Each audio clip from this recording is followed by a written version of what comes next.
Un texte de Khalil Gibran, je crois tiré du Prophète, euh, qui s'appelle À moitié, que j'ai d'ailleurs enregistré ici même, dit en gros, ne fais pas les choses à moitié, n'aime pas à moitié, ne t'engage pas à moitié, etc. Et un autre texte que je vais bientôt lire, qui est un peu long, mais que je trouve très intéressant, de Antonio Gramsci, s'intitule Je hais les indifférents. Alors moi, je ne hais pas les indifférents spécialement. Je peux les comprendre, les indifférents. Les gens qui ne peuvent ou qui ne veulent pas prendre parti, qui ne veulent pas forcément s'indigner, euh, qui ne veulent pas véritablement participer à la vie de la cité, enfin, qui mettent de la distance. Je, je peux comprendre ça, hein, je peux comprendre euh, cette notion de retrait, de retraite, bon, voilà, c'est discutable, mais je ne hais pas ça. Les arguments de Gramsci sont autres, hein.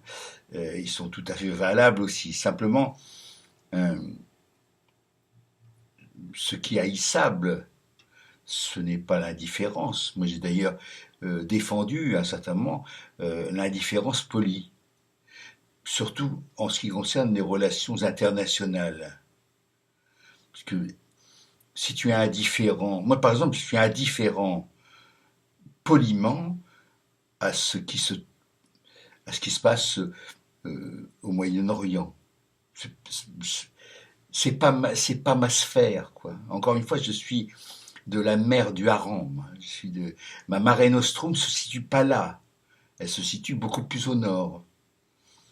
Alors, ce que je déplore, c'est que ce qui se passe au Moyen-Orient vienne éclabousser parfois, souvent, euh, la vie d'ici. Voilà. Mais, euh, mais je suis dans les relations internationales, ou même dans les relations avec les gens en général, avec qui on n'a pas d'atome crochu, avec qui on ne se sent pas forcément en harmonie, en phase.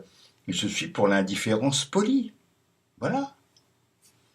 Tu vis ta vie, je vis la mienne, point final. C'est relativement simple. Donc je peux comprendre tout à fait l'indifférence dans ce sens-là, dans la mesure où elle est polie, où elle est respectueuse de l'autre, l'indifférence. Hein, on n'est pas obligé d'aimer. On n'est pas obligé d'aimer tout le monde tout le temps. Enfin voilà, quoi. Il y a des moments où on aime bien son quant à soi.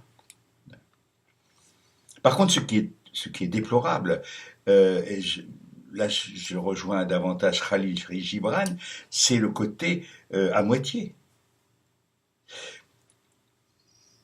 En politique, à moitié, c'est quoi? À moitié, c'est ni chèvre ni chou, ni gauche ni droite. Il y a du bon partout. Non, non, non, objectivement, non. Il n'y a pas du bon partout. Alors on se situe à l'écume des choses. Mais dire que entre le libéralisme, à propos tiens, de libéralisme, voilà des gens qui sont à moitié. Un libéral, s'il a un problème, si dans sa gestion des affaires, il se plante, ben, il vient pas pleurer. C'est un libéral, non?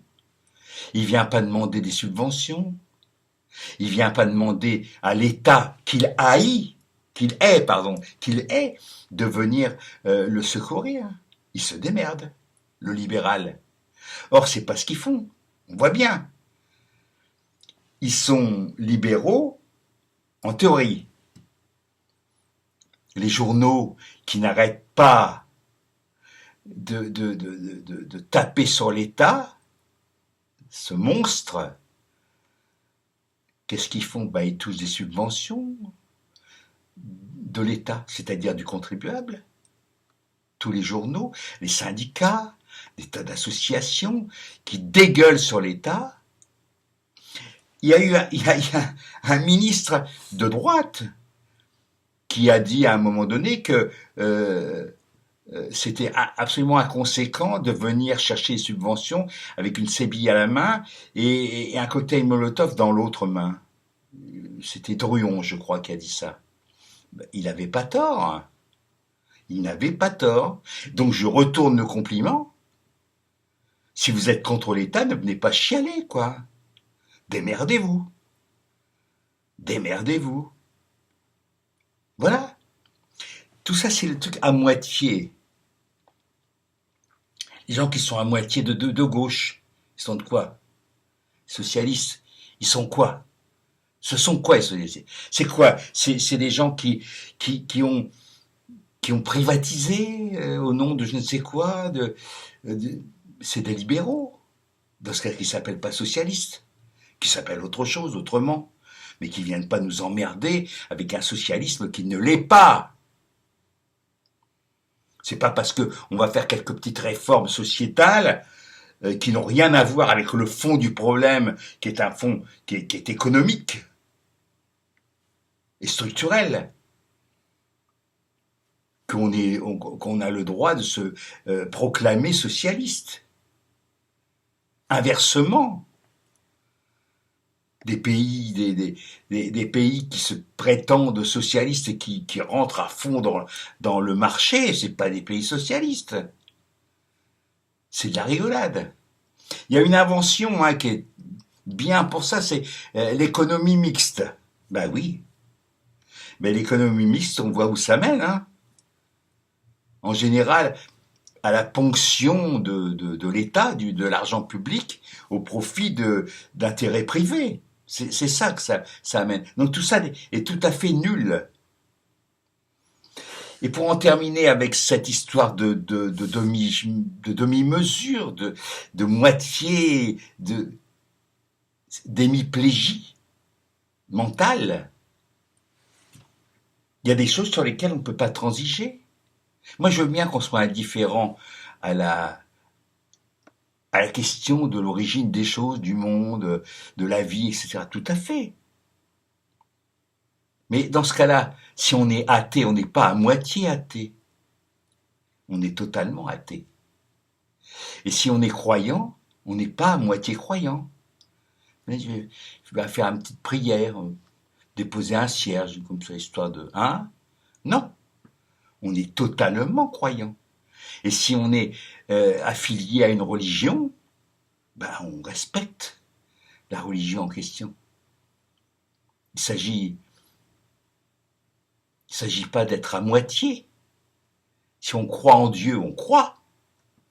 On ne fait pas semblant. On n'est pas dans cette espèce de no man's land mou, de la croyance à la petite semaine. Non. Le croyant, il est croyant à fond. Ou alors qu'est-ce qu'il est? Et l'athée, moi je suis un athée militant, moi. Voilà. Je me suis fait débaptiser, je suis un apostat, exprès. Voilà. Pour être en relative cohérence. Voilà, c'est d'une certaine façon, s'il y a une chose que je hais, c'est l'incohérence. Alors je suis, à certains égards, aussi incohérent dans certaines pratiques. Mais j'essaie, j'essaie. Un petit peu comme Ruffin. Ruffin, bah oui. Il a dit, il était où? Il était sur une radio. Oui, ses livres se vendent sur quoi? Sur Amazon, je ne sais plus. Bah oui. Il faudrait qu'il interdise à Amazon de vendre ses livres. Ça ne dépend d'ailleurs pas de lui, hein. Ça dépend de son éditeur. Il faut jamais oublier ça, c'est que un auteur, une fois qu'il a écrit son bouquin et qu'il l'a fait éditer, il a très peu de pouvoir sur son livre. C'est l'éditeur qui en a. C'est la raison pour laquelle je dis quand on gueule contre l'antisémitisme de Céline, qui était un fait avéré et réel, on oublie qu'il y avait un éditeur. On oublie qu'il y avait un distributeur, qu'il y avait des imprimeurs. C'est une chaîne. Il n'y a pas le type tout seul s'il doit vendre son manus à la sauvette comme un vendeur de cravates, il fait pas grand chose, hein. Il fait pas grand-chose. Je le sais, hein, je suis bien placé pour le savoir. Voilà, camarade. 10 minutes, c'est bien, hein. Faut pas dépasser. Après, ça devient pénible, quoi. Puis, je veux quand même que le mec qui me met un pouce renversé, comme ça, un pouce renversé quasiment à chaque fois que je parais ici même, il faut qu'il en ait pour son pognon un petit peu, quoi. Il faut qu'il sache de quoi il retourne. Il faut qu'il sache que d'abord que je l'emmerde, ça c'est une chose, mais il doit s'en douter. Et puis, euh, et puis je veux pas non plus, parce que d'une certaine façon, je fais preuve d'une certaine charité, pas chrétienne du tout.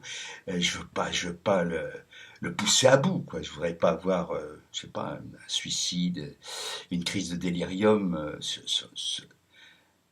sur la conscience. Hasta la victoria, camarade.